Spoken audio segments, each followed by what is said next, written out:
Hello, welcome to Geeky Hijinks, home of the Mischief Makers, and today we're looking at WandaVision. WandaVision. So, I know I'm a little bit late to the party because this has been out for a week or two. It's finished. Everyone's watching Falcon and the Winter Soldier now, which I'm going to be watching and reviewing. But I wanted to talk about this because WandaVision was the first video I ever put on YouTube. It was my trailer reaction, whereas all those like Disney and Marvel trailers came out, and I loved it. But this is the one I was looking forward to the most because it looked the most quirky. Now, believe it or not, Wanda, or Scarlet Witch, is one of my favourite Avengers.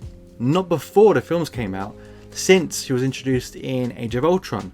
I really just gravitated towards the character since her introduction and all the films since, because she's just powerful.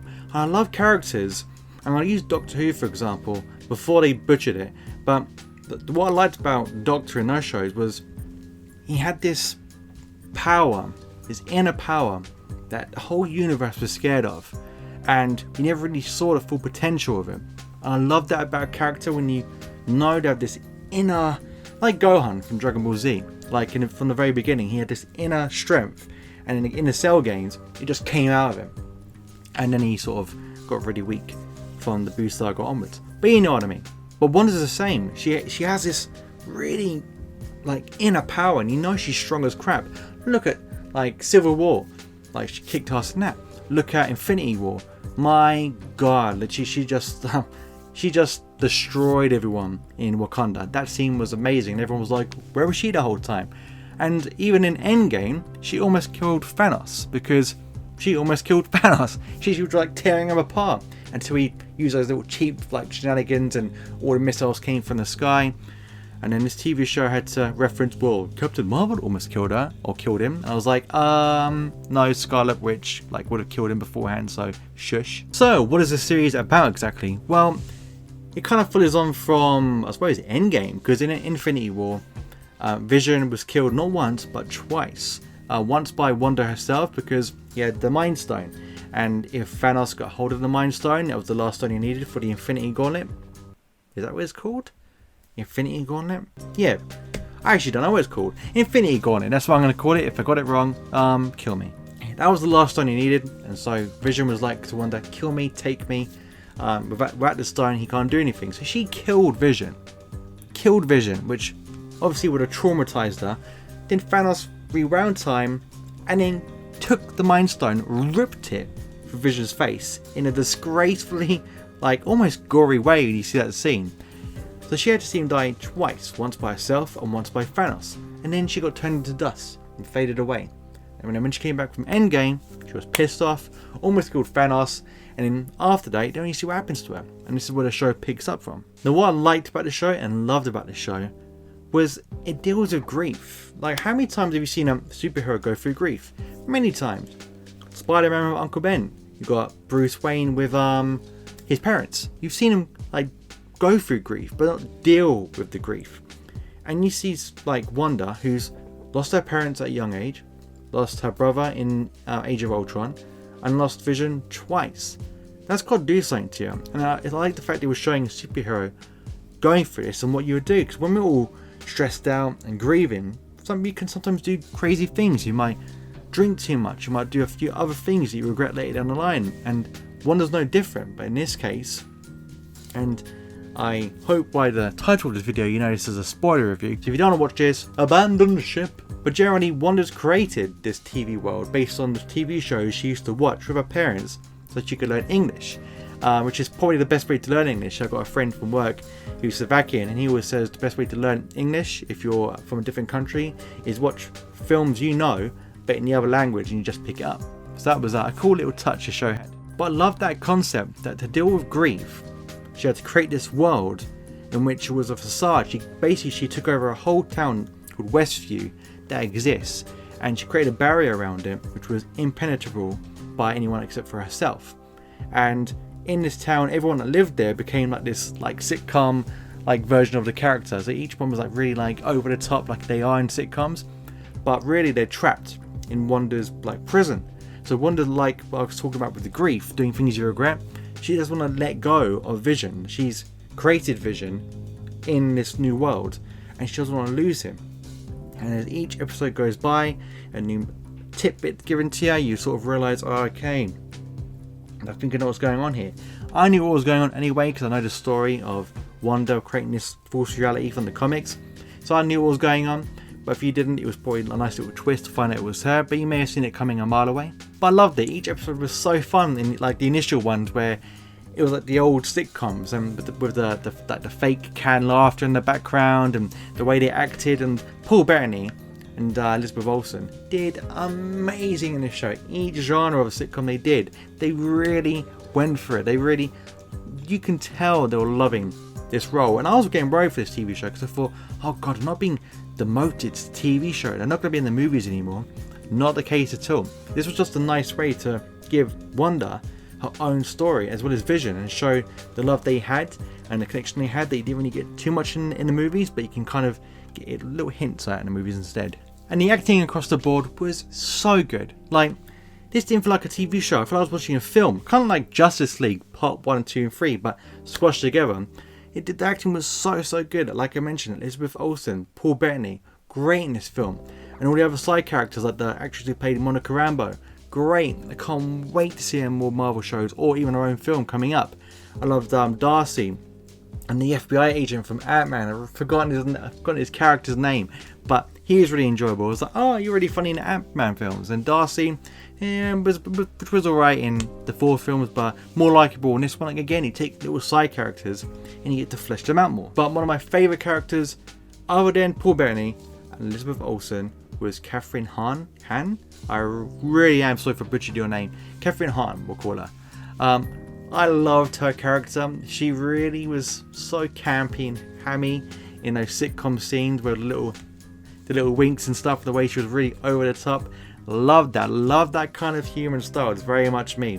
And then with the big twist of her being Agatha Harkness and being the witch that came into town because she sensed another witch stronger than her, and she wanted to figure out why Wanda was so strong.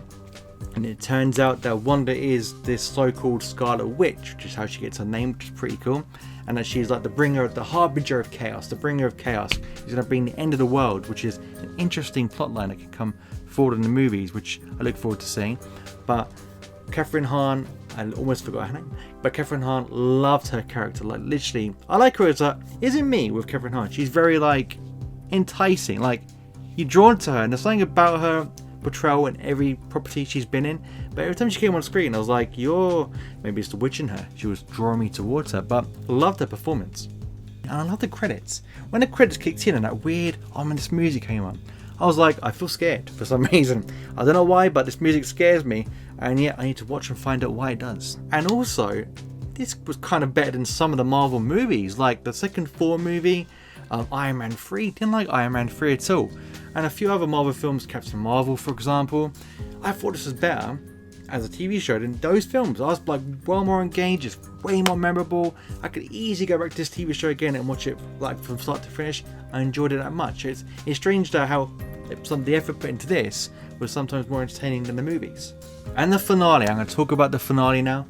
I had goosebumps. I know that may sound cheesy, but I had goosebumps when Wanda, or the Scarlet Witch at that point, was just drawing in all the energy that Agatha had taken from her, and she was taking all her power, and she was just becoming this uber force. When she was becoming like that, and she went, I don't need you to tell me who I am.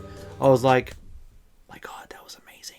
And when I'm watching a TV show or a film, and I'm really invested in it, I'm all in. All my emotions are in it. Like I'm with the characters to the very end, whether it's good or bad, or sad or happy. I'm all in with it. And that last scene with Vision and Wanda as she's tucked her boys into bed, because the boys she gives birth to, they get really old really quick. So they go from like babies to toddlers to like 10, 12-year-olds really quick, but they're not real. She's created them, and she's created Vision, and they create this little family together. So she tucks him into bed, says goodnight to him for the last time, and she goes downstairs with Vision, and the barrier to the town's closing in on their dream home. And she's also created, because it was a spot that Vision and her would have settled in the future and grown old together. And that last scene, when they're exchanging their last words, I really got emotional, and I was biting I was doing this, I was going, and I was wearing my glasses, and I was biting the rims of the glasses. I was going, don't cry. It was like watching Coco again. You know the end of Coco? That killed me. That scene at the end of Coco demolished my emotions. I couldn't hold it in. I watched it like 3 times, and each time I watched it, I was like, remember me. I was really emotional. So watching this, I was like really tearing up. And I'm not ashamed to admit that, but that's how good this TV show. It literally drew me in, got me invested with the story, invested in the characters, and even though I got teary towards the end, it was good tears, but sad tears. Now, what did I like about this series? A few little things, like some of the scenes at Sword, when they go from the sitcom, which was really fun and intriguing, what's going on, and a mystery element. When they left the town of Westview and took it away from Wanda and Vision, I kind of got bored sometimes. I was like, okay, I'm enjoying like all the characters, trying to like Monica Rambeau, for example. I enjoyed her parts and the rest of her team. I forget the name's Darcy and I forget the FBI agent. I'm terrible. I could pause this video right now and find out, but I'm doing this on the go, on the fly. I'm winging it. And I like those bits, but yeah, it was just like, alright, can we just get back to Wanda now? Because that's where I'm most interested in. So those bits kind of dragged for me. Also, the Quicksilver cameo, why did they do that? Like, were they trolling the fans? They really should have just done, like, in the multiverse with Doctor Strange, bring him in from the X-Men universe, have him be Quicksilver in this universe. They really wasted the opportunity. What were they thinking? That was dumb. It was fun. It was fun, like, oh, I wonder why he's here. But when it got revealed, you're like, oh, wasted opportunity. And my last nitpicky one, I was expecting a certain cameo from a Doctor Strange. I was really waiting for him to turn up, because at the end, Wanda leaves Westview to go to this cabin, and in this cabin, she's like split into 2 people. She's like the Scarlet Witch looking through this book of spells and like getting super powered, and then you got normal Wanda just like putting the kettle on. And then I was thinking, oh, any minute now, Doctor Strange is gonna book and he's not here, and those are the credits, and the show's over. Yeah, so I was a bit disappointed Doctor Strange wasn't in it at all. But overall, love this TV show. I had everything I wanted, and from the trailer, my first YouTube video, if you haven't seen it, go check it out. I'll put a link here somewhere so you can see my first video where I'm like, hi, I'm Geeky Hijinks. I'm very like nervous and stuff. But yeah, love this TV show, love the characters anyway, love them even more now. Loved all the side characters, the acting was great, special effects were really good, like in the finale with the fighting, really good. And one other bit I didn't mention was the Vision versus Vision, like, was it Ship of Theseus or something? I love that scene, it was so cool. I love anything to do with philosophy, and like especially with those two, and I was thinking, that's quite interesting. Now, as mentioned, there were a few nitpicky things about this TV show, but nitpicky at its finest. And with everything said, I'm going to give WandaVision a sparkling silver win, because I thoroughly enjoyed myself. I'd recommend you watch this. It's probably one of my favourite TV shows of the year so far. I've not watched many, if I'm honest with you, but I was really drawn into this. Can't wait for Falcon and Winter Soldier. I've just got into Lock and Key as well. I know that's been out for a while, but I've started watching that, and that's really good too. But yeah, Sparking Silver Win, great TV show, highly recommend it. Go watch it now. So guys, that was my review of WandaVision. Did you like it? Did you hate it? Was it a snooze fest or the greatest TV show you've ever seen? Comment in the comments to let me know, because I genuinely am interested. And if you like this video, drop me those likes, because it always does help. But until next time, stay out of trouble.